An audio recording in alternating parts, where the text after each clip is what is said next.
The views and opinions expressed on Lifeguards Off Duty are those of its hosts and guests exclusively. They do not represent any entity, organization, or municipality. Hello, everyone. I'm Dr. Michael Katchmar, I'm Tyler. And I'm Sean. and this is Lifeguards Off Duty with Dr. Michael Katchmar, the Jersey Shore #1 lifeguard-themed video podcast. Watch us on YouTube, Twitch, Twitter, and Facebook Live. Listen to us on Apple Podcasts, Spotify, or whatever streaming service you prefer. If you would like to contact us, send an email to drkatchmar@icloud.com. Follow us on Instagram at lg.association. All right, let's get started. Let's start the show. Let's do it.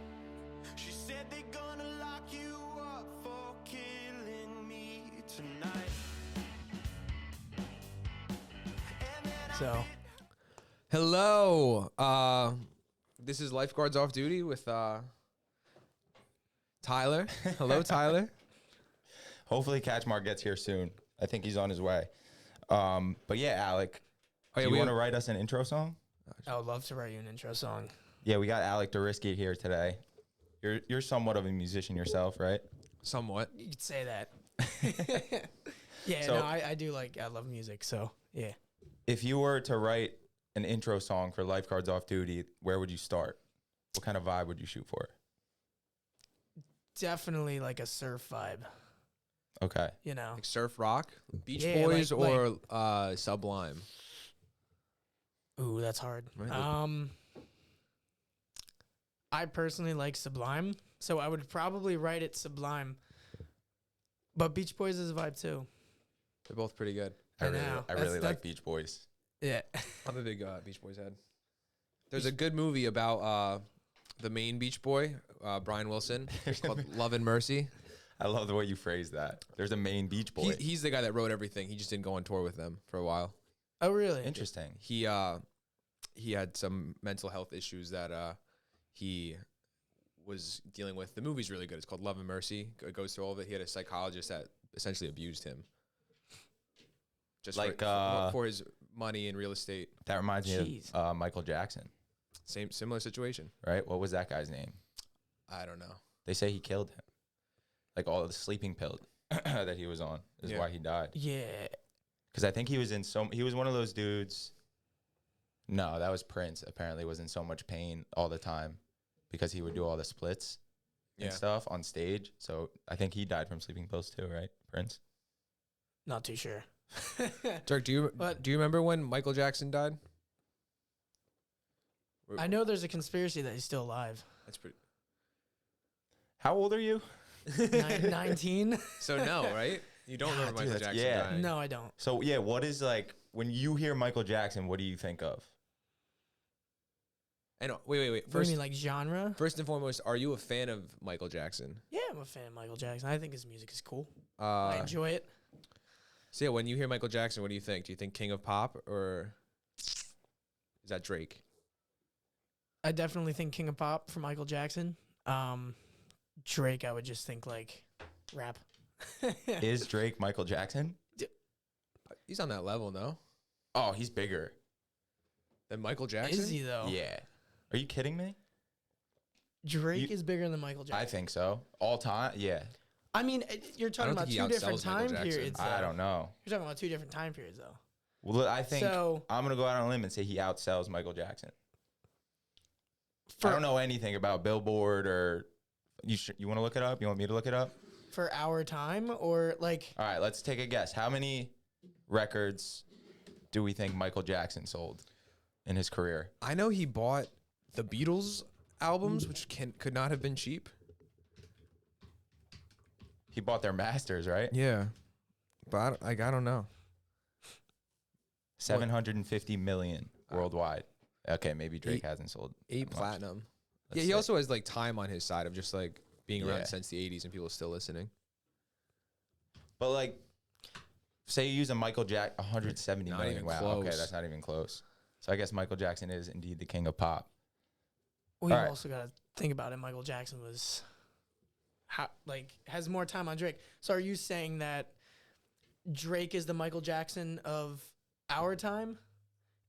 as Michael Jackson was the Michael Jackson of his time. Nah, maybe Bieber's the Michael Jackson of our time. I don't know. Famous since he was a child. I don't know what Michael Jackson. Like, did he push music forward, or did he was just throwing out bangers like every a year? I think that's who he was. So I think he was more Drake, because I feel like Drake consistently rolls out bangers. Yeah, so like when they say Michael Jackson was the king of pop, are they like, is it like I guess, did he start that genre pretty much of just, I'm just gonna make songs that are gonna sell? No, that was the Beatles, but he bought them. Like, I think the Beatles were like everything they did was like they did all this experimental stuff, and it was so fresh. Well, the what Beatles they had weren't. no music theory they had no idea about music theory. They like. Do you think that's what made them able to be so innovative with their sound? Is because they. Yeah, because I know. Was it Paul McCartney? Paul McCartney said on like an interview that he was like, "Yeah, we just did what sounded good. It wasn't like thought out. Like, okay, this chord progression is like a happy chord progression, or this chord progression is like a sad chord progression. You know what I mean? Like they just did it, and they're like, okay, this sounds good, so we're gonna continue to do that." When I was learning guitar, my guitar teacher showed me Blackbird. You've obviously learned Blackbird at one point, or even just the intro riff. Yes.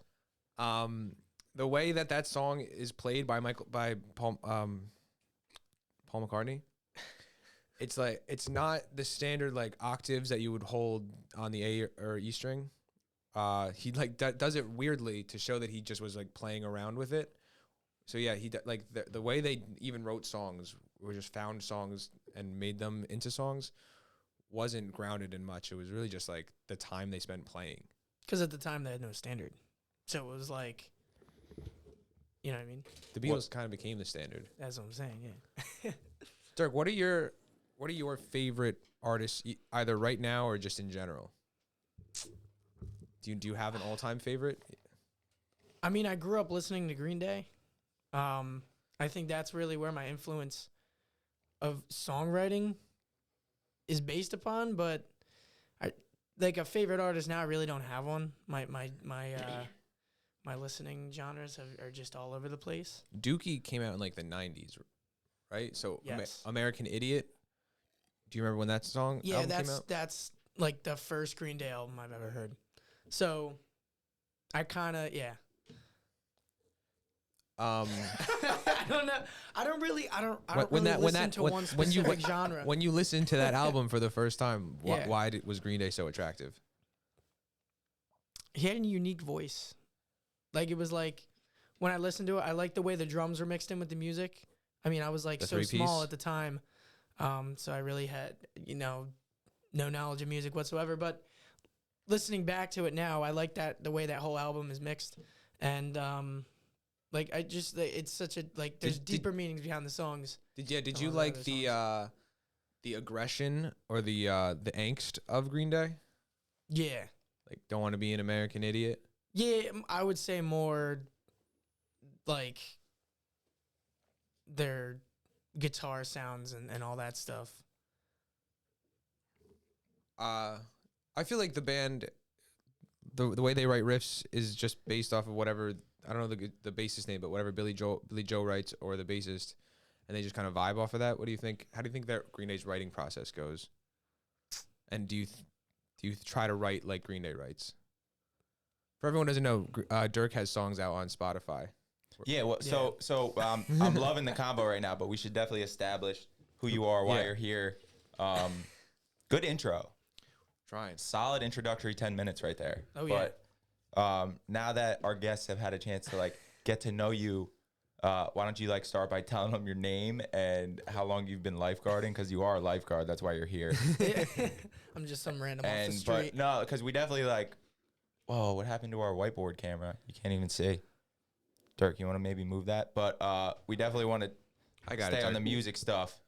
But yeah, so how long you been lifeguarding? Where do you go to school? What are you studying? Yeah. What are your handles? How can we find you? Shit like that. Yeah. So I'm Alek Duriske. 19 years old. I go to Monmouth University. Yeah, I like music. So are you studying music at Monmouth? No, I'm not. So I'm studying speech pathology at Monmouth. So that's through one of their programs. And then I do music on the side. So I'm the drum captain of the pep band at Monmouth. Okay. Which has been a great experience. I love doing that. You know, they don't have like a formal marching band, so like the pep band is like the closest way to feel that marching band energy, I guess. And it's fun. You know, you go to all like the sports games and play. And yeah, I met some friends that like to play music, so we'll like record covers and stuff.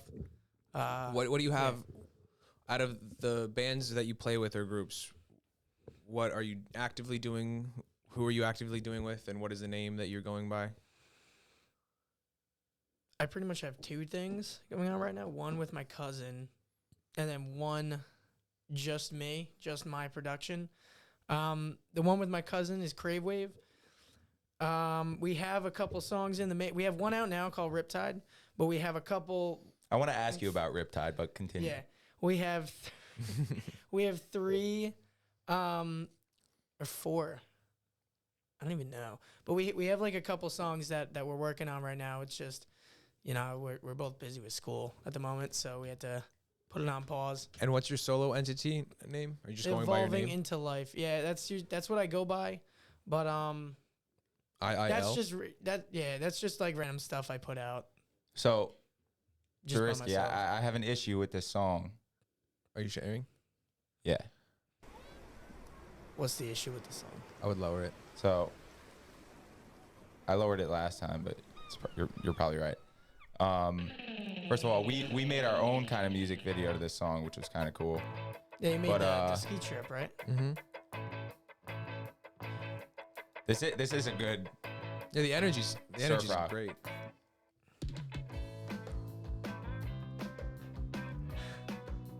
You got to also record us a song for the snowboard edit this year. Absolutely. You look so skinny there. That was You're so cute. How long ago was that? That was so long ago. That was a couple years ago. So we're gonna get to my issue in a second here. I already know what your issue is. I mean, Why? you're an ocean rescue lifeguard. Why? Would you like to tell the audience what the issue is here? So, there is no such thing as a riptide. Why don't you talk to Is that Van? it? Why Wait, don't you confirm. ask? You do know there is no such thing as a riptide? Yeah, that's what we're trying to get to the bottom to. Yeah. Because otherwise we have failed you as senior lifeguards. No. Exactly. Yeah. Well, why don't you get Vance Joy on the show and ask him about his song Riptide? We do. That's what we should do. We should get Vance Joy on the show. Why, Dude, why we'd are love you, to. Why You are got you his number? interrogating me when he's the culprit? So you're just piggybacking off of his song? No, I mean honestly,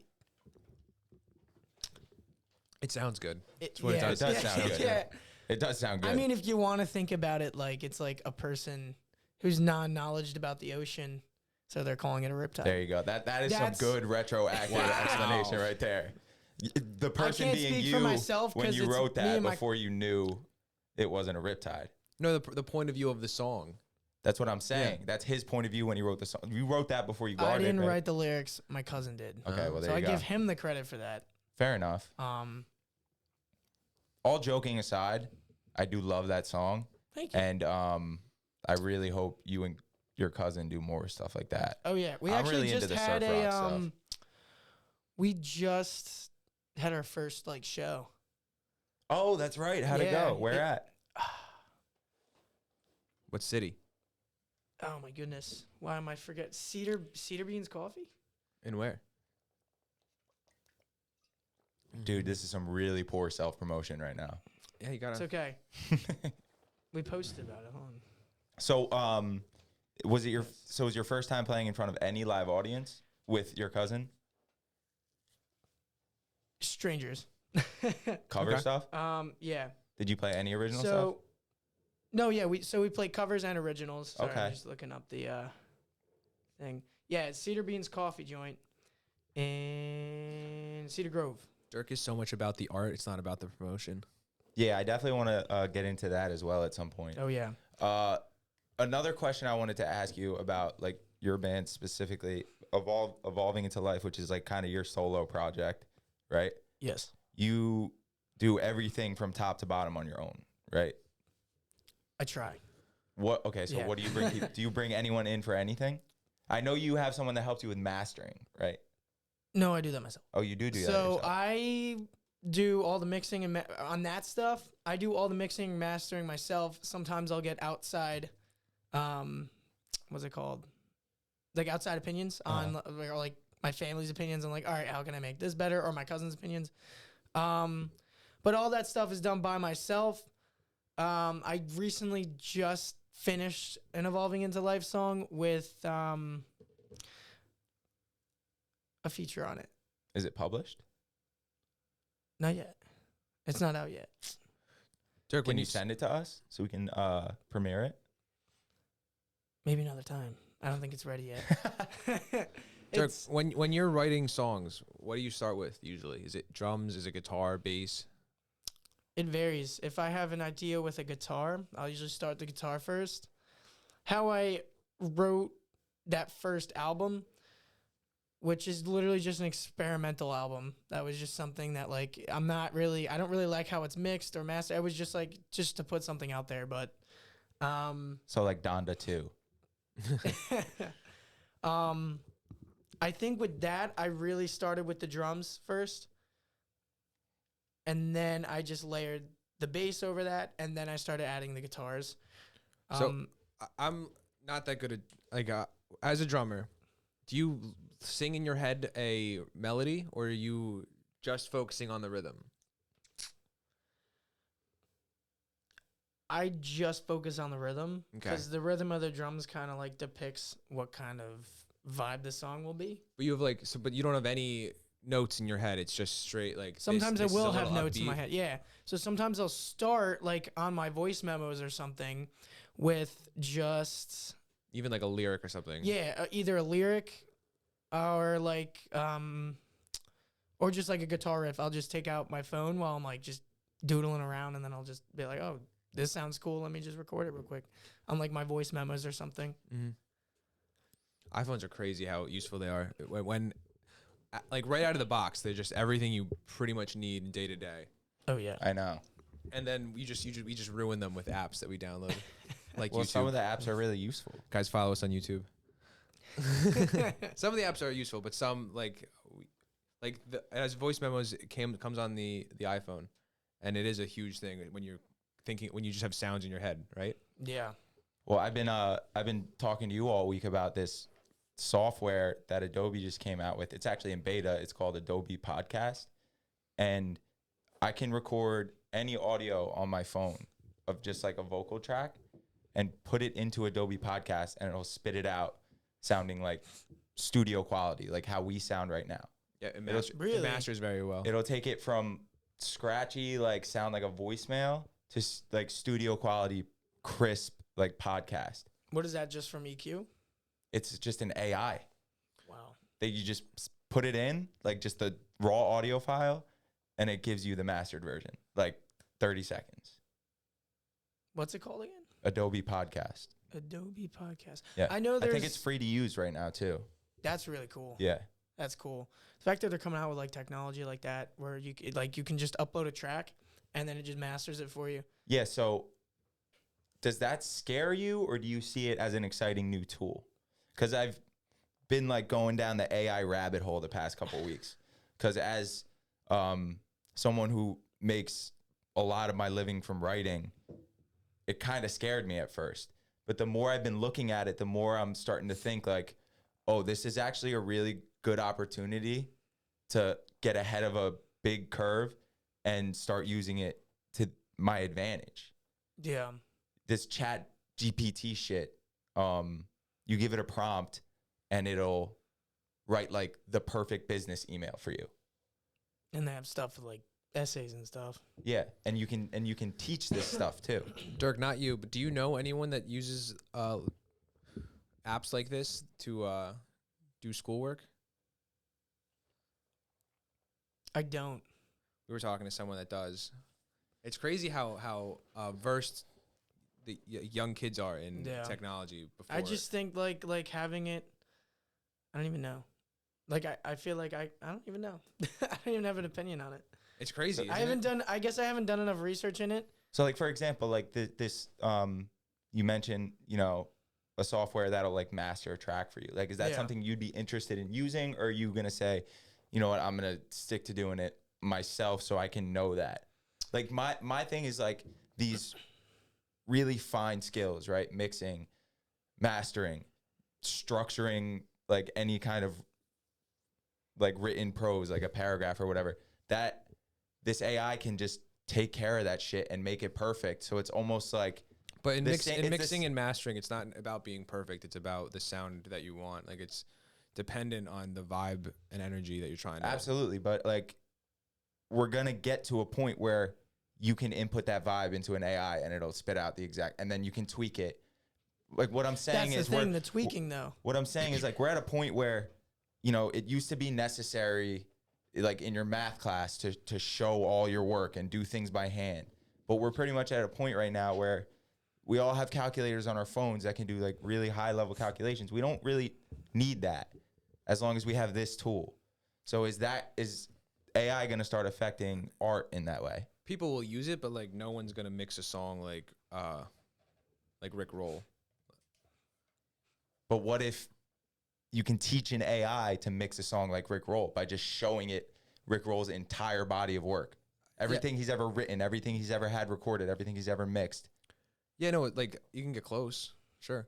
You're never going to get exact. Yeah. Because you're not using the studio equipment that was used, you know, that they did. So like obviously like when you have a home studio, depending on what you have, if you use like virtual plugins on your DAW, like it's What's not going DAW? to like the program you use to record and mix your music on. So like GarageBand.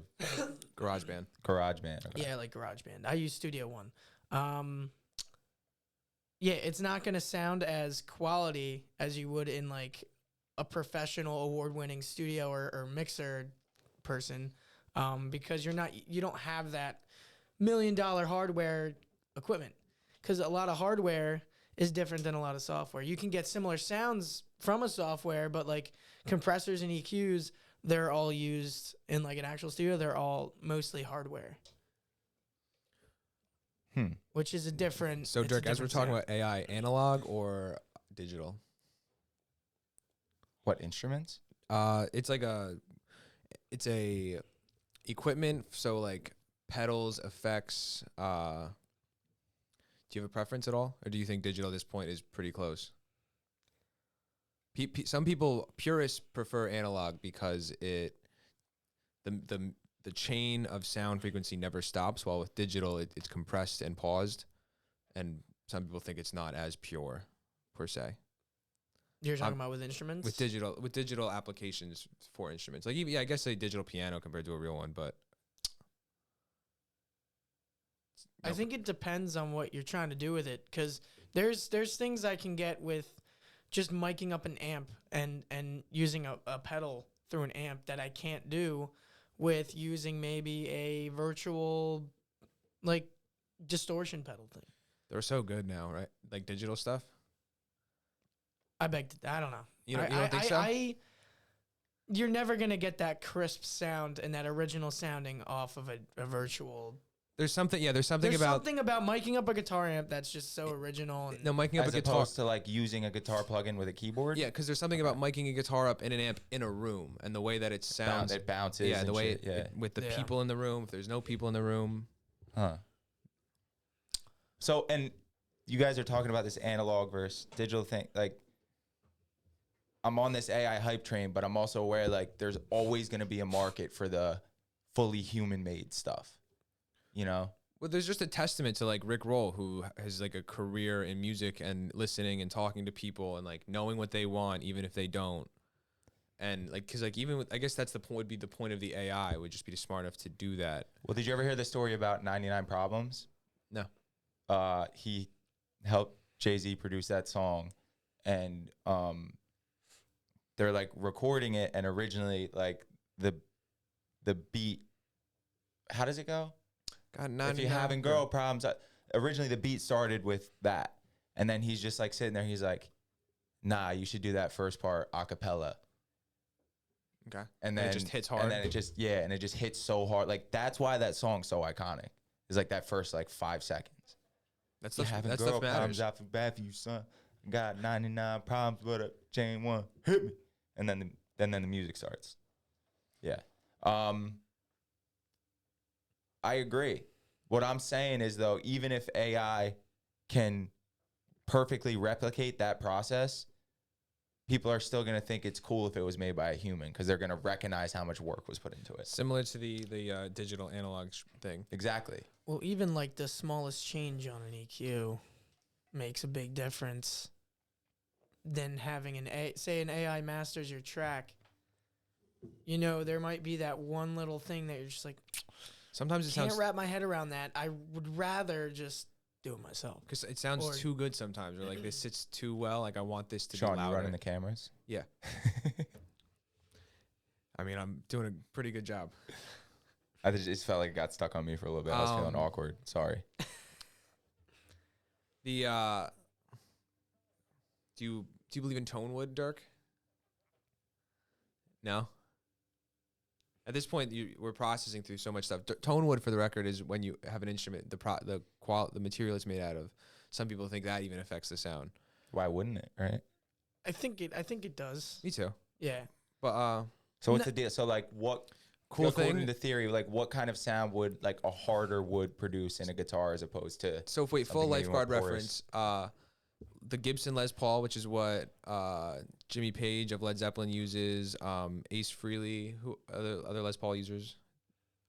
I know. I think Green Day uses. Yeah, using LPJ, yeah. a Les Paul Yeah. Jr. It's mahogany, which is the what wraps around the Van Dyne, the Gunnel. gunnel.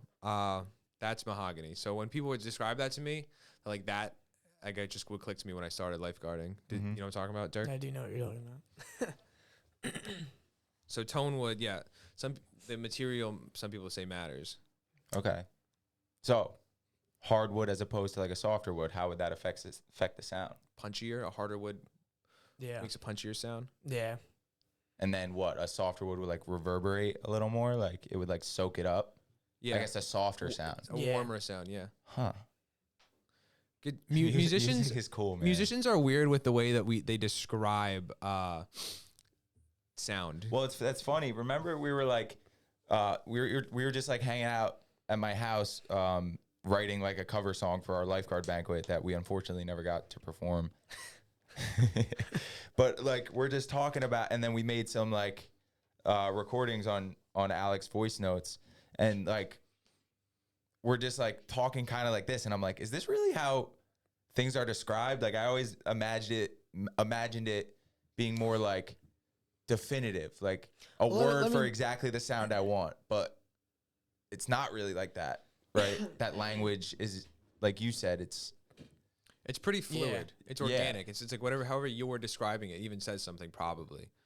So, my cousin and I, when we were writing a song for Crave Wave, an upcoming song, we wrote it in 2014. Was it 2014? Might have been in 2014 we wrote it. But we both had made like different demos throughout the years up until I think we recorded it in like 2021 or something like that. But we had all these different demos like leading up to now. So all these different demos had different riffs in them that were like similar but not the same. So we listened to them and we're just like, what if we just used all these riffs and just put all these riffs and make one big rock song, like a rock opera, sort of. So we were just sitting down listening to them, like kind of like how we were talking like when we were at your place, and we were just like let's just do it. Like we got a board, we made the whole whole structure. And it's like, I think it's like, I don't even know, like a 6-minute song, but it's like. Is it your Bohemian Rhapsody? A hard rock version of Bohemian Rhapsody. I don't even know. It's not completely done yet, but I would say yeah. How do you write lyrics? I am terrible at writing lyrics. That is why I have over probably 50 demos in my DAW. Just based off how the hell am I going to finish these lyrics? When you, I believe in just word vomit when I initially start writing. Just get it on paper, throw it out, and you'll remove some, you'll reorganize it, but just like more that you just single strain of thought without breaking. Yeah, honestly, and the way I like to think about that is when you do that word vomit, you're making space for the new ideas to bubble up, right? Because you're not bogged down by all these crappy lines that are in your head. That you want to keep out. These They're highlights. gone. Yeah, these highlights of what you want to say. That is kind of the word vomit. And there's always something in the word vomit that can be, for me, sometimes it's just like, I'll be driving and like a one-liner will just pop into my head. I'm like, oh, that sounds kind of clever. And then, by the next week, I've got like a 40-line poem that's telling a crazy story like that has nothing to do with that first line I wrote. But because it's catchy, I'm like, I'm going to expand on that. Yeah. And you just can't let that go when it pops in your head. Mm-hmm. Because like you think you'll remember it, you say, there's no way I'll forget that. That's awesome. Well, and then you forget it. It's the same thing with the shared note we have for this show. I'll be like, on the stand or driving or something, and I'll think, oh, we should cover that, or oh, we should reach out to this person, and then I don't write it down, and by the end of the day, it's gone. Poof. That's what could have been the greatest episode of Lifeguards Off Duty, but it's gone to the ether. That's the cool thing about as we were talking to go back to the iPhone stuff with the voice memos. That's the cool thing about that. The cool thing about the Notes app. I write a lot of my lyrics through the Notes app. If I just have like a line, I'll just type it down, and it's just like, oh, then it's there for later. Or sometimes I'll just forget about it, but it still hasn't gone away. So maybe I'll recover it like some months later and be like, oh, I forgot I wrote this. This is the line I'm looking for, this specific song that I just somehow wrote. And then you put it in, you're just like, wow. Yeah, it all comes full circle. Yeah. I feel like when you begin to like write stuff, you feel like you need these things. Like, I need to download an app so I can write songs. But it's already there. Like the iPhone out of the box is such a pristine multi-tool.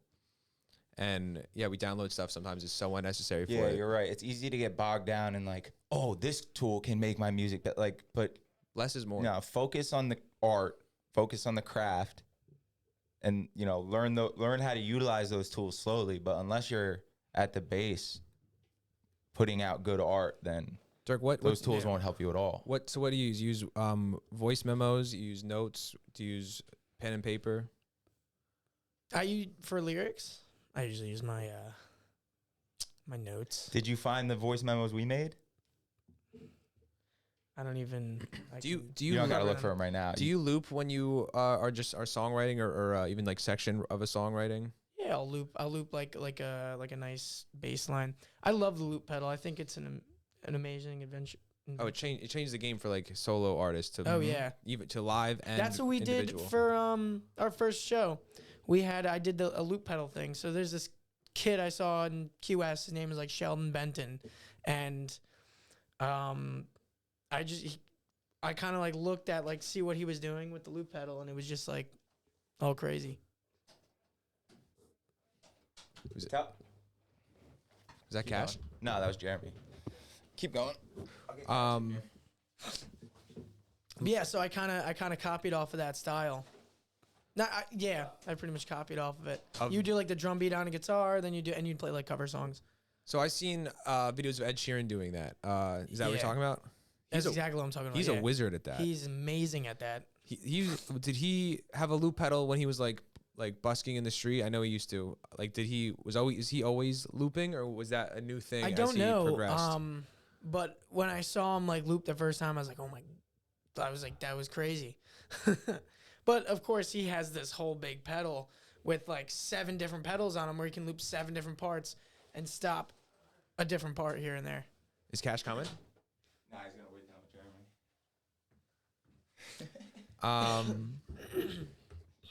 What are we at? 35. Keep it rolling. Yeah, I'm just thinking. But the non-live thing really does help when you get that off your chest. Yeah. Yeah.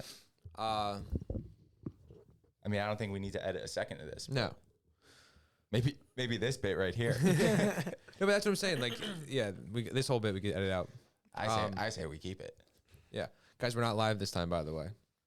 Oh, yeah. We are not coming to you live from, what do we call this place? The Room. We don't have a name for this. Is just The the studio, the Tom River studio. That's all we've ever referenced. You love naming The things. lifeguard. I Den. love naming I things. know. What was I talking about last night? You want to name our poker chips. The My Street Poker Club. I'm not going to say what street I live on, but the My Street Poker Club. Yeah, we want to get chips. Dude, I crushed it last night. I lost big hands to you. I took your Tyler. soul, Tyler is a notorious bullshitter when he bets. So and I thought I caught him slipping twice. And I got you on that straight, right? Would you have like a pair of aces or something? I had pocket aces. No, I won when I had pocket aces. No, you won. That was the first hand of the night. Wow. Yeah, we played a $20 winter classic. Like 8 last night, people, which is a big buy-in for us because we usually play with $10. Yeah, absolutely crushed it. I'm the best poker player in Ocean County. Yeah. Can we get a laugh track? Do we have a laugh track there? I have seagulls. Yeah, I don't think anymore. There you go. There we go.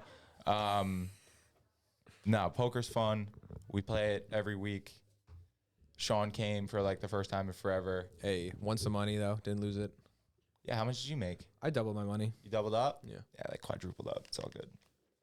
I haven't won in a while though, dude. I've been eating shit at that table. That's because you're a bullshitter.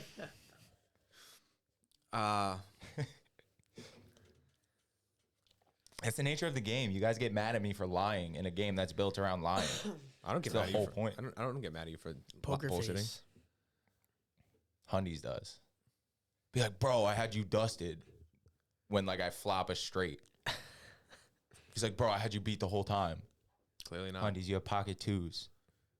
What are we doing here? Anyway, how long you been lifeguarding? 3 years. Dirk, how has the lifeguard experience been for you? Amazing. Made new friends? 2 are in this room. Yeah. No, it was a really good, amazing journey so far. I'm excited to continue it. You're coming back. Oh, yeah. He's coming back. I'm coming Big back. announcement. Big announcement. Dirk returns. When you do you do anything to prepare for the summer? Yeah, I will, Start revving up the cardio and stuff? yeah, absolutely. I'll start going on longer runs. Probably lifting a little heavier, you know, just to help move all the heavy equipment that we have to move. In hopes more patrons will shout Baywatch jokes at us. Yeah. The more muscular we are. Yeah. I'll start swimming in the pool a lot. Either whether it be I go to Tom's River Fitness or whether it be just at my school, at the pool at my school, I'll start doing laps. Did you swim in high school?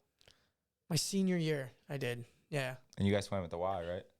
We did swim at the Y. Dude, it's so funny how many like of our young guards I've seen like swimming at I the think Y. I've seen you at the Y Yeah. during a swim meet. Every year there's like 2 or 3 rookies that are like, Tyler. I remember I'm like, hey guys, we had a I've been friend up that since 4 a.m. Please don't talk to me. we had a friend that was lifeguarding, or lifeguarding before me and knew Tyler, and was so excited to see Tyler while we were swimming in high school, and he was trying to show us Tyler, like sitting on the stand, be like, I know this guy, blah blah blah blah blah, and we're like, okay, whatever, like, shut up.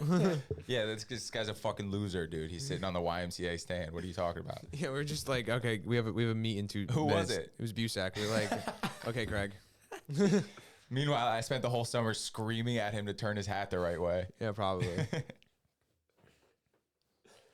Oh my god, dude. Okay, so 3 years as a lifeguard. What have you learned? What have you learned from the experience? What What have you taken from lifeguarding? Yeah. What have we taught you? Like specifically? I'm, in a general sense, if you'd like. No, I don't no. know. Anything, anything that comes to your head. I like to know that I'm a good influence on you guys. Yeah, you know? absolutely. Definitely a I'm trying to put it into words. Take your time. Definitely an amazing friendship and bond that you make going through these experiences, because in the end, like, we're all doing the same thing. We all have to put our lives at risk when someone else needs help, you know, like if they can't swim, they start to panic, and sometimes like they just see you, and if you don't know to take your can off and give it to them before you get there, like they're going to start grabbing on you, and that, you know, that's scary and dangerous to think about. So yeah, I mean, I guess the fact that we have, you say that that's scary. Like what? Well, in a general sense, what as a young guard like allows you to approach that with confidence? Well, I mean, my first day on the job, I had a rescue. You know, like before we did all the helping with the badge checkers that one year, the first day I sat the stand, I remember who it was. It was with Dom and Coons. You know, I was in the water going over rescue procedures right before it happened. One of the guards went on break I was sitting with, and there was a rescue like not even 2 minutes after he left. And it was just like, at the moment, I was like, there's no way this is happening right now. But in doing that, you know, like I was like, my first day, I just went over the procedure. I wasn't great at it, obviously, but it definitely, seeing that they needed help and the fact that I am in uniform, I represent help pretty much, just kind of, even without knowing exactly what to do, it helped me do what I had to do, you know? I love what you just said. We represent help. Yeah, It makes like I've never heard it put that way before though. Like, what do you represent? You're up there. We're the help. We're the help. I mean, no, that's accurate. right? Yeah. No, that's awesome. But it's been an amazing experience, and I don't regret it for a minute. So like you're coming into the part of your lifeguarding career where like it's like some leadership is going to be expected of you. Do you feel prepared for that? Are you ambitious to take it on? Do you feel like you stepped up in any way in your third summer? In what ways, like, do you envision yourself taking leadership? Absolutely. Well, I remember before coming into my third year, I remember a lot of you guys were saying like, oh, like you're going to be sitting with rookies this year, you know, like you're going to have to start like teaching them like the basic procedures, you know, because you're starting to evolve as like a guard and all that stuff.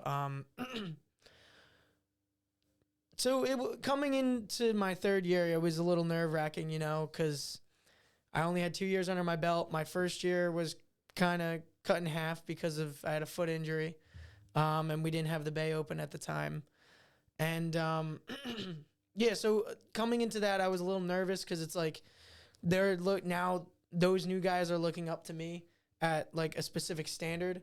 So, yeah, I think from getting over this year, I can say with confidence that I'm ready to like teach and help the new guys and become like better than just the average lifeguard. From an outside perspective, I feel like people always think that we're just like so ready to do like lifeguarding and make massive saves and all this stuff, but really it's just about the community. Like it is about like being able to start teaching the things you've learned and things that you were passed down. That's kind of like really what the energy of lifeguarding seems to be about. Oh yeah, absolutely. Is camaraderie, competition. And that is like the ability of a lifeguard to pass on his or her, like not even just like you said, the basic procedures, but the intuitive knowledge that you gain. Yeah, the extrapolating energy from that. Because in so many instances, like I'm not up there teaching you how to see the rip. Yeah. I'm teaching you how to feel it, you know, in a way. But really what I'm teaching you is how I figured out how to feel it. And hopefully you take something from that and figure out your own way. Because and you're teaching not necessarily what you're teaching, what someone else taught you, their energy or what they felt when they see a rip. And hopefully that you spend a lot of time with senior guards that are calm and present and ready to make the right decision, not too early or too late. Yeah, and like I love like the energy thing, because when I'm up there, that's what I'm talking about mostly, is like the energy. Like, okay, how are you approaching people? Like, what's your energy when you're doing that? You know, in what way are you approaching just this job in general? How's your energy when it comes to that? And that affects other aspects of your life. Yeah, and that is the most important tool you have, though, is the ability to transfer that to a younger lifeguard, to transfer that passion and that like willingness and need to know more. Like, I was so obsessed. I still am, but I used to be so obsessive about it. I would be in class in school like all winter, all spring, just thinking about like, all right, well, like, you know, how am I going to get my can on quicker? Like, I got to run so I can be ready, you know? And I would tell myself, like, I'm not running for myself. I'm running for my friends and the people in the water, you know? And you're just constantly like using those things to motivate you. And that's what you need to get across. Like, I need to let you guys know that, like, I'm willing to swim till I can drown, and I expect the same out of you. Yeah. That's what our whole training is based off of too. Yeah. Yeah. And like being able to like save people and be there and not be the weak link in the chain if there's an emergency, but also if we are playing beach flags or if we are racing to the buoy or racing on boards, like not winning ideally, but more importantly also just not coming in last. Mm-hmm. Well, being in shape is like a main part of the job. Huge aspect. Yeah. And it also teaches you, or maintains for a lot of people, that energy of wanting to stay in shape past high school, when a lot of people start trickling off of that, because most people don't do sports in college or men's leagues or anything after that. Like lifeguarding, the outlet of lifeguarding allows people, like gives people reason to continue to care about themselves and others on it. Yeah. Oh, yeah. And it's like you always say, it's like the ultimate team sport, because like, what are you training for? Because the thing you're training for is so much more important than any other sport on the planet, but it's also like really fun, you know? Beach, waves, Beach. babes.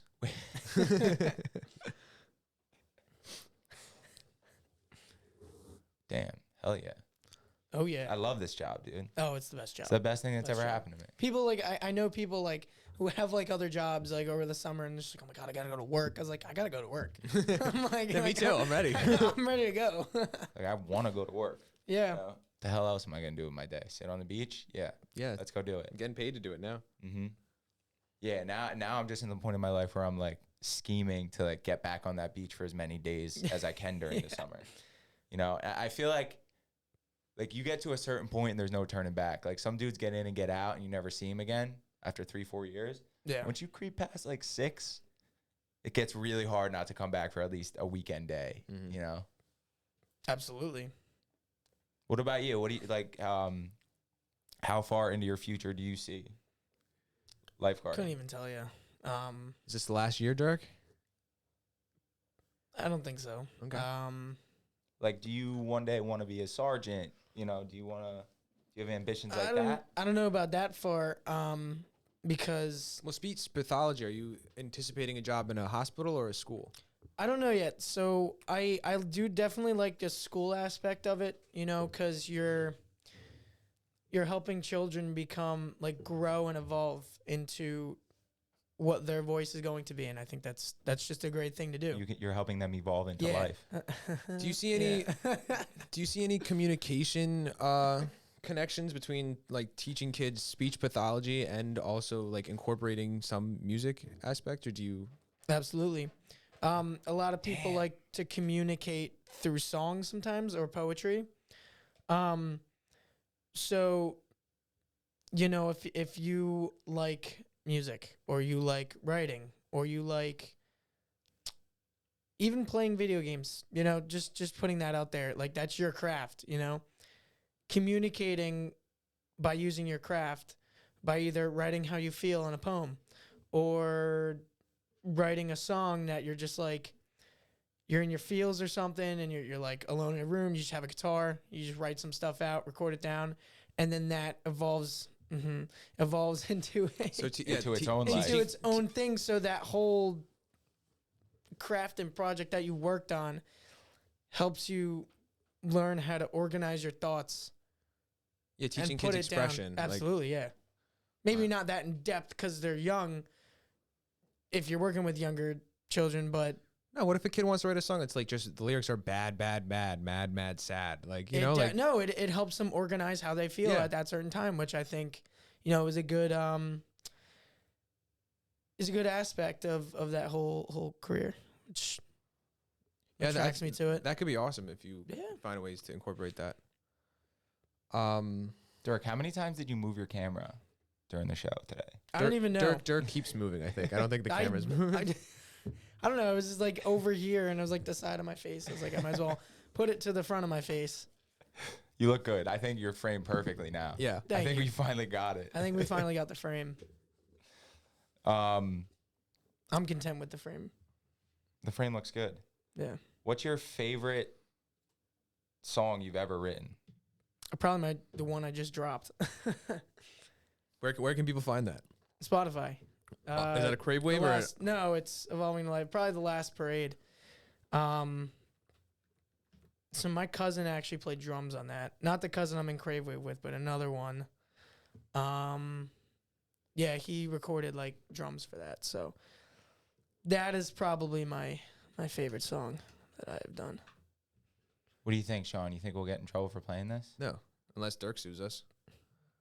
I mean, how much money we talking? We'll see how successful this podcast becomes, and then he'll decide. Well, never mind. It's on YouTube. Oh, it's on YouTube? I was already on YouTube, bro. No, my bad. The Last Parade. Yeah. And there's an acoustic version. Yeah, but that one's like not as good.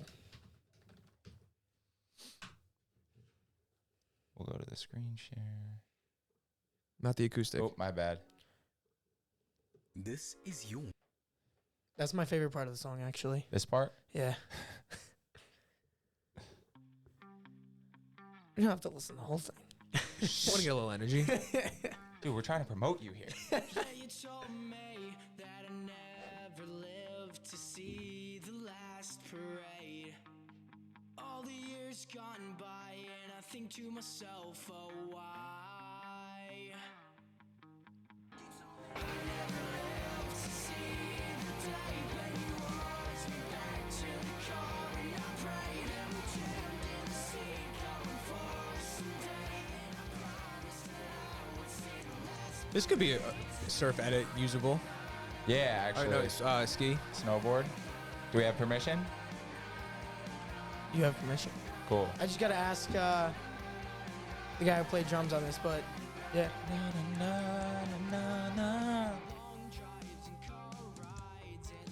Is it nerve wracking sitting in a room with people just listening to your song for the first time?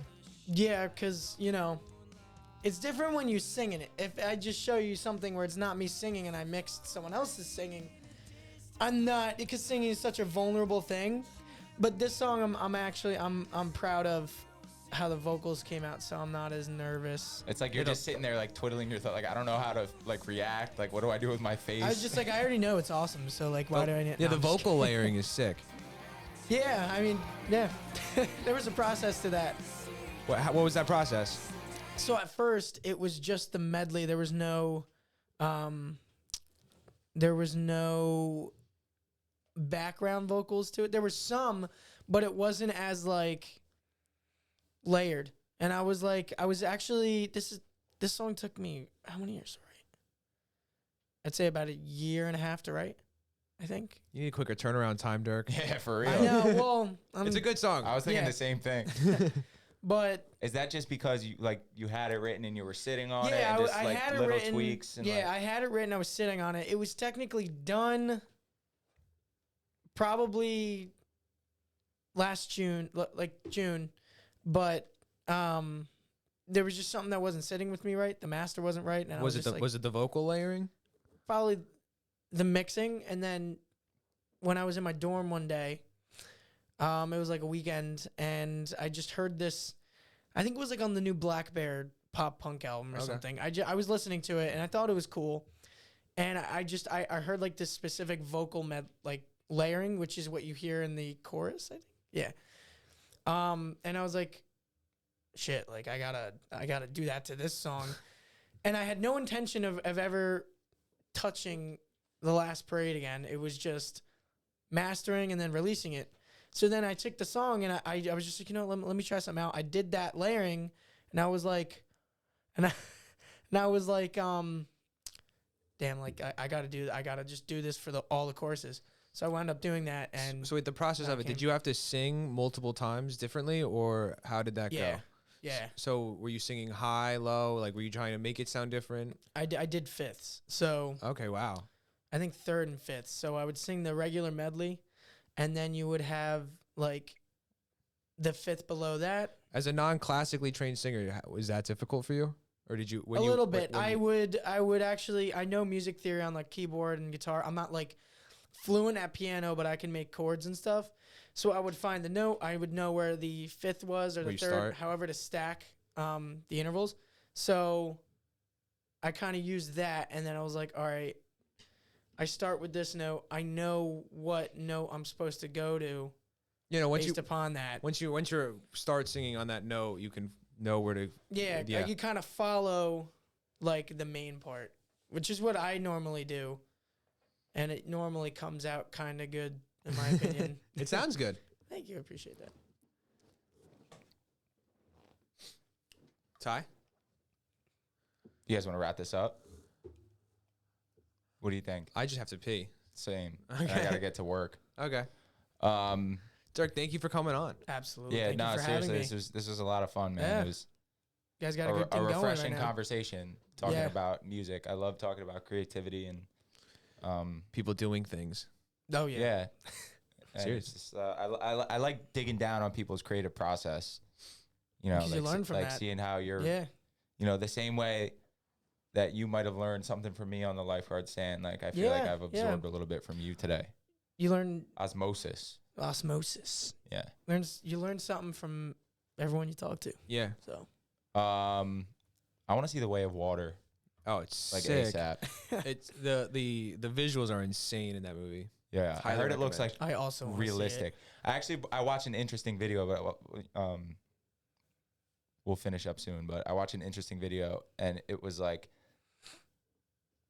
it doesn't look so great because they're using some kind of like technology that's never been used before. Although James Cameron is like very innovative in how clever he is with like applying that technology, but what allows it to look so good is simply the time that the VFX artists are allowed to spend on each shot. It took 12 years to make. Yeah. Normally they're going to have like a 2-year turnaround on a movie like this so like all the CGI we seen that like looks like just below realistic, like doesn't really cross into that Yeah, the uncanny Disney valley. Marvel turnaround time now is like It's- the next day, ideally. The only reason it looks like that is because it's literally unfinished. The artists haven't had time to finish it. So that's pretty awesome. Like that's the reason why they've been giving the time to really like dig down and do it right. Oh like yeah. like Yeah. Dirk with the vocal layering. How he- full circle. In a 12-month song. Yeah. Mhm. So at that rate, you'll in the same amount of years as it took to make Avatar: The Way of Water, you'll have a 12-song album, EP. Sure. Also, I'm sad today because Pele died. True. Yeah. Oh, we did. R.I.P. Pele, absolute legend of the game. But yeah, he was in bad health for a while, so Rest he was in like peace, 82. Pele. Rest in peace, Pele. Rest in peace. Everybody, thank you for listening. Like and subscribe. Turn on notifications. Dirk, do you know how we end podcasts? Do you know the line? Okay. Do you not know, or you do know it? He doesn't. Well, how do we? Fuzzy memory. Guys, stay out and stay alive. Thank you for Stay out, listening. Stay alive. Sean, you got Alpine out, music. We're gonna do stay Wave alive. Crash, Seagulls. Like, follow, subscribe, LG Association on Instagram, Dr. Catchmore at iCloud. You can email us also at lifeguardsoffduty@gmail. Jersey Shore Foot and Leg Center if you want to get like foot surgery or anything like that. Dr. Catchmore will hook you up. Apple Podcasts, Audible, Spotify, all that good stuff. Email us. Come on the show. Thank you for listening. Alek, thanks again, brother. Absolutely.